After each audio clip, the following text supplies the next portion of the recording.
ముందుకి వెళ్తూనే అలవాటు చేసుకున్నా తప్పితే ఎక్కడా కూడా ఎవరితో కానీ నేను ఎవరితో శత్రుత్వం కానీ ఎవరితో కానీ ఇది పెట్టుకోవాలి. ఎంతసేపు ప్రజల్లో ఉండాలి. నారా లోకేష్ గారు ఒకటే చెప్పారు. మీరు నిత్యం ప్రజల్లో ఉండి పని చేసుకోండి.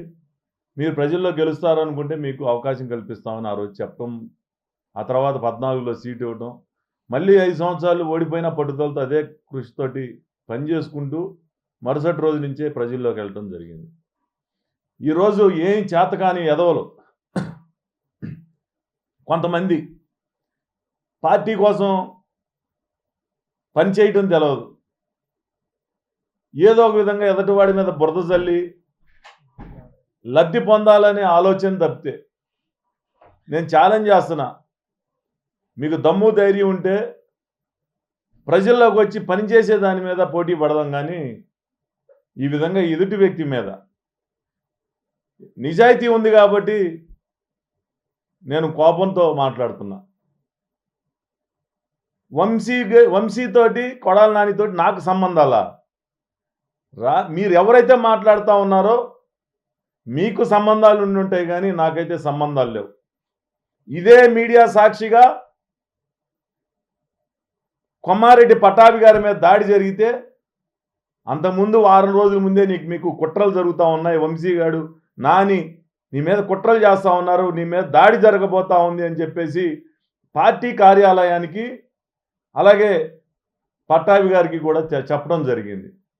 అంటే నాకు సత్సంబంధాలు ఉంటే నేను వాళ్ళ గురించి పట్టాభికి పార్టీ కార్యాలయానికి చెప్తానా? అక్కడ ఉన్న కొంతమంది నాతో పనిచేసే వ్యక్తులు కొంతమంది అక్కడ ఆ జరిగిన సమావేశంలో ఉండబట్టి నాకు సమాచారాన్ని ఇవ్వబట్టి నేను చెప్పగలిగా. దాడి జరిగిన తర్వాత లైవ్లో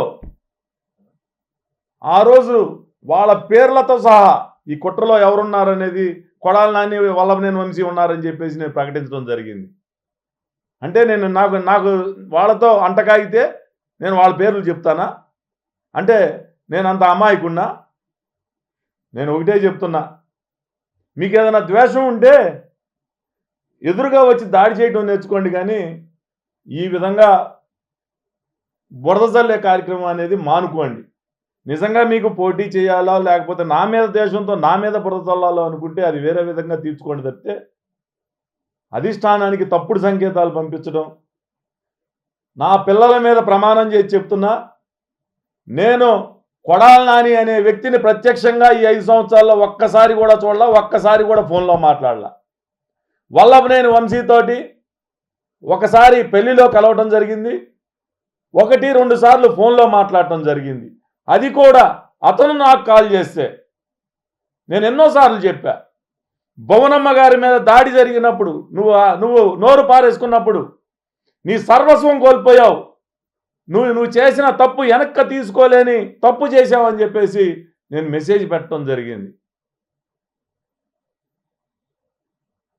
2019లో నేను ఆర్థికంగా కొద్దిగా ఇబ్బందులు ఉన్నా ఒక చిన్న పని చేయమని చెప్పి వంశీకి ఫోన్ చేస్తే నాకు ఆ పని కూడా చేసి పెట్టలేకపోయాడు. 1-2 సార్లు ఫోన్ చేస్తే ఇసుక్కున్నాడు. ఆ రోజు నుంచి కూడా ఈ రోజు వరకు ఎవరైనా ఫోన్ చేస్తే అతను శత్రువు, నాకు ఈ పార్టీలో లేని వ్యక్తి నాకు స్నేహితుడు కాదు అని చెప్పి మగతనంగా చెప్పిన వ్యక్తిని. ఈ విధంగా నా మీద దుష్ప్రచారాలు చేసి మీకు ఏదైనా లబ్ధి పొందాలి అని ఉంటే నేనే వచ్చి అధిష్టానం దగ్గర చెప్తాను కావాలంటే. కానీ నిత్యం ప్రజల్లో ఉండే వ్యక్తి మీద ఈ విధంగా బురద చల్లటం అనేది నిజంగా ప్రజలు ఏదో ఉందేమో అనుకునే భ్రమలో కల్పించే విధంగా మీరు మాట్లాడుతూ ఉన్నారు అని అంటే నేను ఇంక ఏ విధంగా మిమ్మల్ని దూషించాలో కూడా నాకు అర్థం కావట్లా. నేను ఏ రోజు కూడా ఏ వ్యక్తిని సంస్కారహీనంగా నేను మాట్లాడలా. సంస్కారహీనంగా మాట్లాడే సంస్కృతి నాకుంటే కొడాల నాని మీద మాట్లాడతాను, వల్లభనేని వంశీ మీద మాట్లాడతాను, మీ మీద కూడా మాట్లాడతాను. నేను సంస్కారహీనుని కాదు కాబట్టే నేను నిత్యం ప్రజల్లో ఉన్నాను,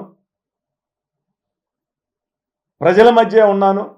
అధిష్టానం నన్ను గుర్తిస్తుంది, నాకే అవకాశం కల్పిస్తుంది.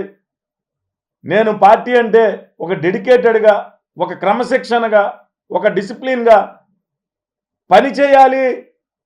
చంద్రబాబు నాయుడు గారు ఏది చెప్తే అది పని చేయాలి, అదే చేయాలి అని ముక్కుసూడితనంతో పనిచేయబట్టే ఈరోజు నేను నష్టపోయానేమో అని అనుకుంటా ఉన్నా. దయ ఉంచి మీకేదైనా శత్రుత్వం ఉంటే నా ఎదురుగా వచ్చి దాడి చేయండి. నేను కనీసం పోలీస్కి చెప్పను, ఇంకొకరికి చెప్పను. లేకపోతే వచ్చి అడగండి, వివరణ ఇస్తాను.